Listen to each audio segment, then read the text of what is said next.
Good morning, YouTube. We are up, not super bright and early. We've already done all our morning stuff. We're getting started on the pole barn. You saw some progress in the last video. We're going to be doing this video pole barn progress, as well as some work on the chicken coop, I believe. So we'll be working on some cob and some bags and some roofing with used metal. John's already over here. I just got ready. I got my gloves. I'm gonna help him out with some things. Last time you saw him complete these ladders to extend our roof line. Today we're putting on 2x4 purlins. He's up there working away already, getting them placed. So I'm going to be handing him the 2x4s. Hi, John. Hey. How's it going? There he is. It was only legs for a minute. So I'm going to be working on handing him 2x4s. He may have already put most of it up because I was kind of slow getting out here this morning. And then I'm going to be working, continuing to work on the bags. I started on this section off camera. I'm going to be doing more of this. My goal is to try to get it as high as this wall and then move to this one and on and around as we go. So I'll be working on that. Boomer is supervising over there. He's doing great. And we'll check in a little bit to let you know what we've gotten done so far.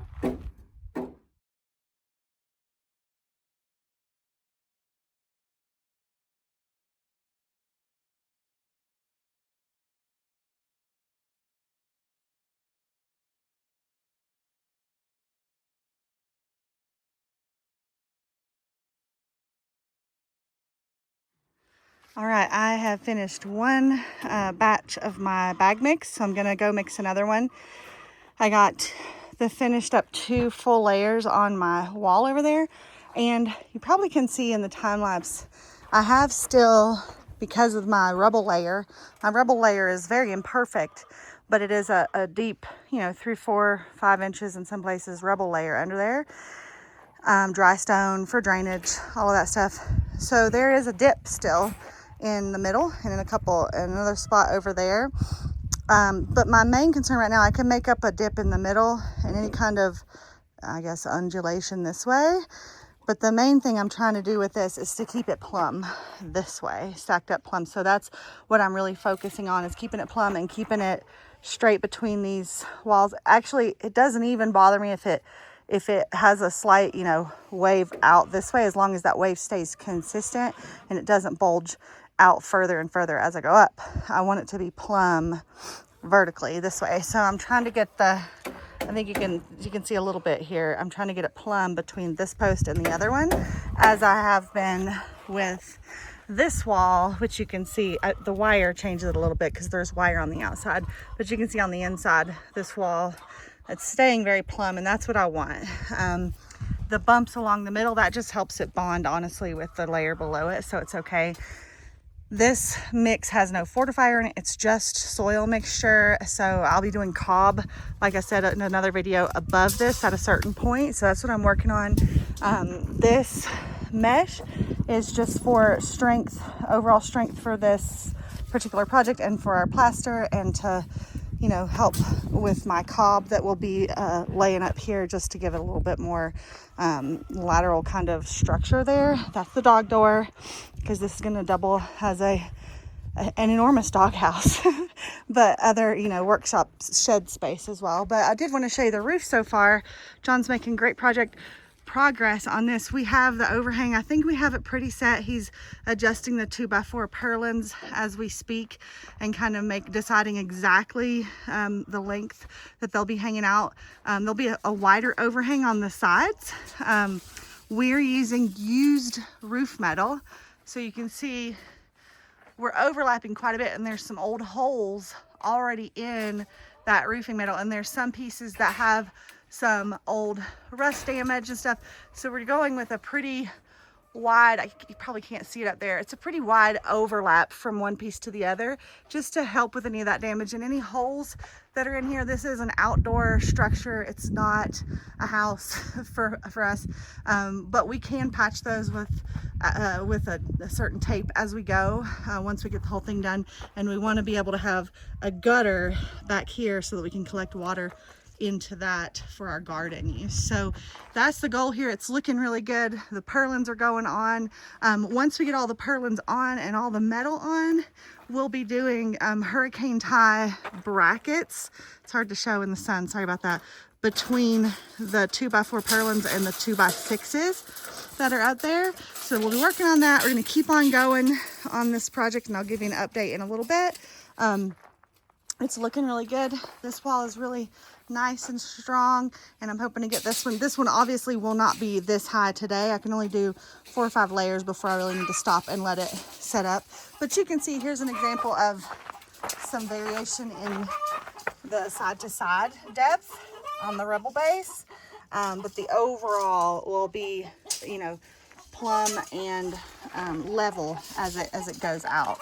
That's the goal. And I'll be putting in cleats just like I did over here, all along through the way, up the posts on both sides as I go. So I'll keep on doing that. John's going to keep on doing roofing, and we will check in here in a little bit. That chicken is going to keep on laying an egg over there. Perfect timing. We'll check back in a little bit. Alrighty, here is the progress update. John has been working away. He got all the purlins screwed down to all the joists across there, and now he's gotten halfway across with the roofing metal. He's attaching one more row before we call it a day. And then these are, like I said before, they're used panels. So he's using, they're like, I think, are they 6 foot or 4 foot sections? 3. They're 3 6-foot sections that he's overlapping. And he's overlapping a large amount because there are holes and different defects in these used panels. So we're going to be patching along the way. This is an outdoor shed building. It's just generally to keep the sun and most of the rain off of things. Most things out here will be outdoor items, plus dogs will have a house inside there. So, you know, we'll deal with holes on this type of building. So he's got an overlap in the front. This does have a slope, same as our chicken coop. So we match the same slope. And then our plan is to have the gutter in the back. So he left a little long in the back on the overhang beyond the last purlin, so that we can you know, decide on the size of the gutter that we want to have when the time comes, so we can put that on there. And then I made some progress inside over here. I finished my bag roll on this section. I got 4 high right there. I put in cleats for tomorrow's setup, and then I started this section. This is ready for cleats as well. I started another row of bags because I kind of had a little snafu. It broke my spirit a little bit, so I'm done with this for the day. I got to here, and I have this short little bag because I had that much bag left, and I got a massive clog inside my delivery system. This is the one issue, I think, with the small bags versus the larger bags. The larger bags, we're using a 5-gallon bucket, and putting the material in the bucket, it doesn't try to stay in the bucket, but it's a very packable material. The material is sand and clay, and it really wants to pack. So when it goes in this little 4-inch tube, it wants to stay in there sometimes. So I got myself a clog. I had to disconnect it. I used a sledgehammer to try to rattle the tube or the pipe. That didn't work. I used an old threshold metal thing to ram through there. I hammered this through it several times and then finally broke it up. So it is a very dense material. It works. It does its job. But that was disheartening, and now I'm tired. So I'm going to keep on this tomorrow morning when we have our new day, because it is the end of the day now. And tomorrow morning I'll continue here, and then when I have to break because it needs to set up, I'll be moving on over to doing some more cob in the chicken coop. The other things we have to do in here, we have to finish the Rebel layer over here, get it all buttoned up, and then we have to bring in more rocks for this one. And my goal, I'm hoping the bags last long enough to get this kind of up to kind of waist high all the way around, a little higher than what that wall is. And this wall, I'd like to go above the doggy door and the header that's going to be above the doggy door. So that's my goal. I'm hoping to use up all these bags in this building, and we'll see how far they go. I don't know. But once it gets to about waist level, it's kind of hard to hold this into a position that's comfortable and scoop in the material because your shoulder has to hold it up above, and it's kind of weird. And I don't necessarily want to bring scaffolding in here if I can help it, because it's small.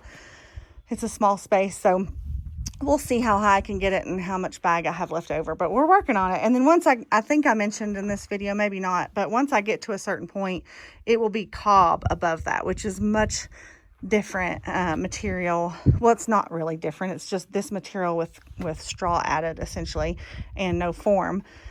So you form it with your hands, and it's a little easier though to deliver to the wall. Essentially, you don't have to put it through any kind of dropper system. So it's a little simpler to get up into little crevices and places and nooks and crannies. And you'll see like down here when we turn the corners on the bags, there's little gaps and stuff.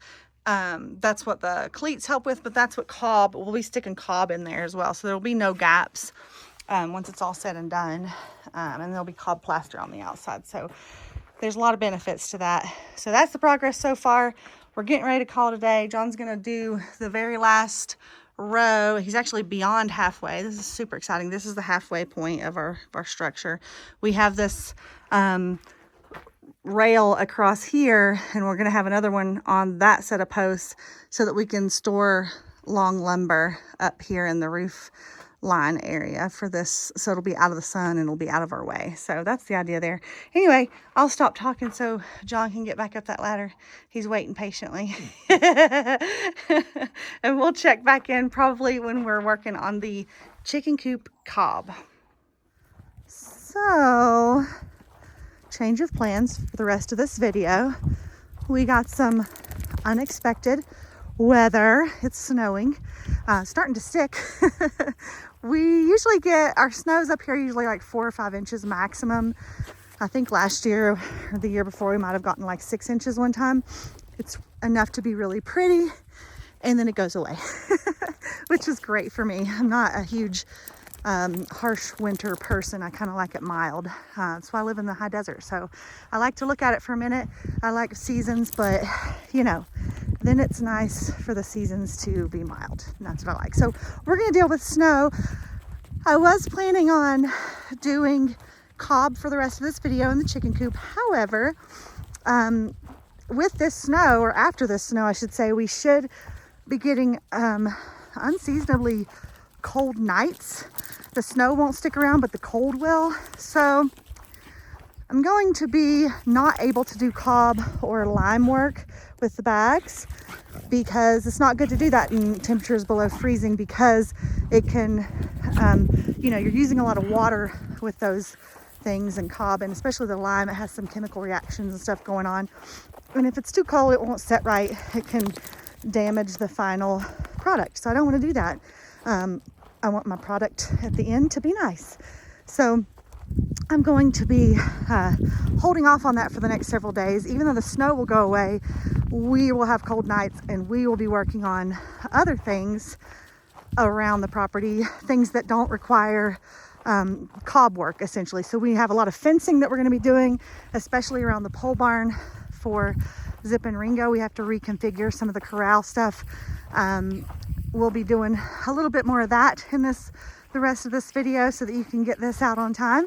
And beyond that, just whatever we can do that doesn't require cob. I'm just in the middle of snow right now, and they are very excited. These little goobers are, Loretta's super excited. Everything, I think I've heard before, everything smells more for dogs when it's wet.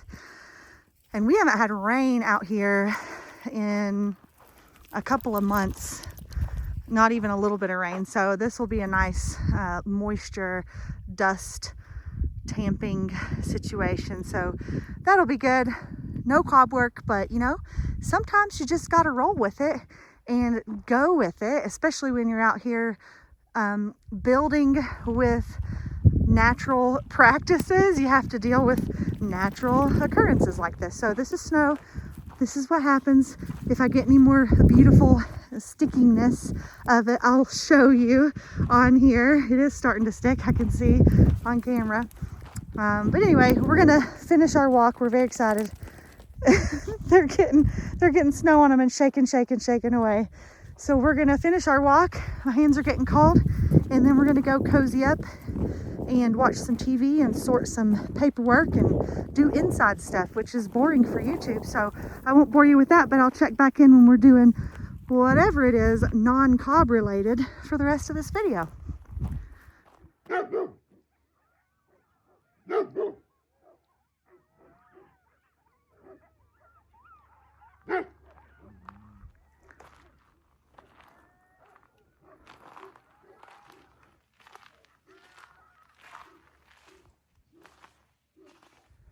All right, well, snow's gone. We had just a dusting. The last clip you saw was the same night that we got snow. That was about all we got, maybe a little bit more early in the morning. But the coyotes were out in force. They were on all sides just pushing in. So thank goodness for Pyrenees dogs. Jack was a busy boy, and Clementine and Boomer, they were all working. So we're doing non-cob stuff. As I said, this is John working on the gate. This is going to be the section for Zip and Ringo. They're going to come into here, and they'll also be able to access inside the pole barn through the doggy door that I'm making. So we have this. There's John. Hi, John. Hi. So he's working on this. Is it's just a regular chain link. It's like a 4-foot tall chain link gate. It doesn't have any hardware with it, but we've scavenged around and found. We had previously bought these for another gate, and then this. So this right here will go around this thing like this. The bolt will be, of course, in here and tightened down, and then it'll have a little bop here that will hang on this. And John's gonna sink this right now where he wants it, at the height he wants it, and then this will hang on it. So he's gonna work on that. I've been working on cleaning them the chicken coop and doing things which you've seen before, so I'm not going to bore you with that, but that's how it goes. He's got it in his hand, and then it'll wrap around the post of the gate. And then what we'll do is wherever this gate ends, we'll put a T-post here, and then bring our fencing wire up to the T-post. So this will be a proper gate to go through to let Zip and Ringo out, or to go in and do whatever we need to do. And then the doggy door will allow them inside the pole barn. And we did decide on the pole barn, what we're going to be doing is ordering a garage door for this opening. We're going to try to do like an accordion, something or another, but it just seemed like it would be kind of hinky. And this is an opening that will fit a standard garage door for us. And I think it's a 9x7, 9 feet wide door by 7 feet tall. So it'll go in there, and so we'll be working on that. Maybe not on this video, but we did decide that this video, so that's good. I got 2 bag layers up on that side, and this far all around. So we're working on gates and fencing and all of those things. And the next step, I was going to show you the other side. We're going to be putting in posts. John's already started the hole for the rest of this run. There's a dog. Oh, Boomer, I see your belly. I see you. You're a good feller. I see you. He's ready for a belly rub. Look at that boy. How can you resist these puppies? Oh, my goodness. You're just a good boy, huh? Are you wagging? Are you wagging? You're so fierce, Boomer. Oh, what a boy. What a boy. What a boy. No, we got to have a belly rub. Oh, the belly. Oh, my goodness. So the other section of this, I think you can see on video how it's wrapping around. The run for Zip and Ringo is going to wrap around, and they'll come around the water tank here. And then we're going to have this post of the chicken coop. We're going to run a fence out to about here. And then John's digging a hole for a wood post for another gate to go there. And then there'll be a fence that goes to that wood post. So they'll have access to all sides of the pole barn and all of this area, and they'll be able to see all the goings on in here, including Boomer's belly rubs. He can't give up. But this gate over here will allow us access to fill water for chickens and dogs and anybody else that needs it. And then once we have this fence up, we'll be putting another blue fountain dog waterer out here for the big dogs as well. They have one over there attached to that tank, and then they'll have another one here just in case they need it. So and that will run off of this tank, so they'll have like never-ending water for their purposes. So that's what's going on. It's not cob, but we're making progress on fencing around this area, and we're going to keep on doing that. And I'll check in when we have something else to show. Okay, we're back. That was a time lapse of John putting that hanger in. We wanted to show you this neat trick. This is just a big old adjustable wrench, and it has, all wrenches have this little, most of them have this little hole there, but the big one that we have is big enough to go around this little post. So he was just using that as leverage and twisting it in. So we're close, we're getting there, and the gate will hang on there. It looks like we're getting some company. So we'll stop what we're doing because the dogs are gonna tell us about it. All right, we are back. I have Finley and Loretta in the Zip and Ringo corral. They're trying it out. They're temporarily blocked with this cattle panel right now. And I just wanted to show you, John has put in all of the T-posts for this section. This is the water tank we'll be using for, you know, we use it for watering dogs and chickens, and we also use it for future garden watering and all the stuff that's going to be water transferred in from the main house catchment system. But we need access on this side because this is the kind of barnyard, so to speak, with the chickens and the dogs and everybody in it. So we're putting a fence out here. It's going to go from the post at the edge of the chicken run all the way over to this post. And then there's a space for a gate right here. And then we've got fencing all the way that meets our other post at our main gate, which we can drive through with the tractor. This gate, I'll show you, we're going to get one just like the other one on the other side to fit here. It actually is wide enough to put a wheelbarrow and a wagon and whatever else through. And then that way we'll be able to get through there. So once we get this fence and gate put in here, that cattle panel will come down, and then Zip and Ringo will have access all around. And then over here, there's John. Hey. And there's Sam. Hey, Sam. There's the neighbor's dog. Sam's a Great Pyrenees, too. He has Blaireau markings, so he has a dark undercoat, huh? See, I look like a wolf. I look like a big, bad wolf, but I'm not. He's a big baby. Anyway, I'm dwindling my dirt. Got more bags here, there, and I'm now back over to the other side. So I'm slowly gaining inches on that. And here's the other gate. John got this one installed. Our friends came up and visited for a little bit, and then we got this installed. They're trying it out. They like it. So we're getting to live our laying in the dirt dog dreams, huh? But we have to go to town tomorrow and get, right now it's just got a bungee on it for testing, but we're going to get the hardware to latch this, and for the other gate that's going to go over there, we're going to use the same kind of gate. This is a chain link gate. It's 3 feet wide. Not 3 feet. It's like 2.5 feet wide, 4 feet tall, and plenty adequate for what we're doing with this. So it'll be have one on this side, one on that side, and we'll be able to access it with whatever. Because we will have in this corral, we'll also store our, like, some of our garden tools, shovels and things like that.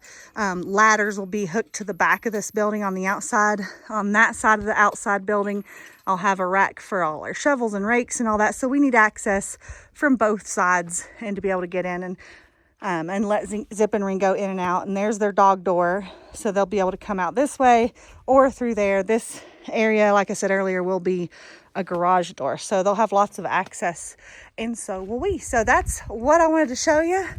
I'm going to go ahead and end the video here. If you like the video, please like it, subscribe if you haven't already, and we'll catch you next time at Wickiup Knoll on Sunday. Right, Sam?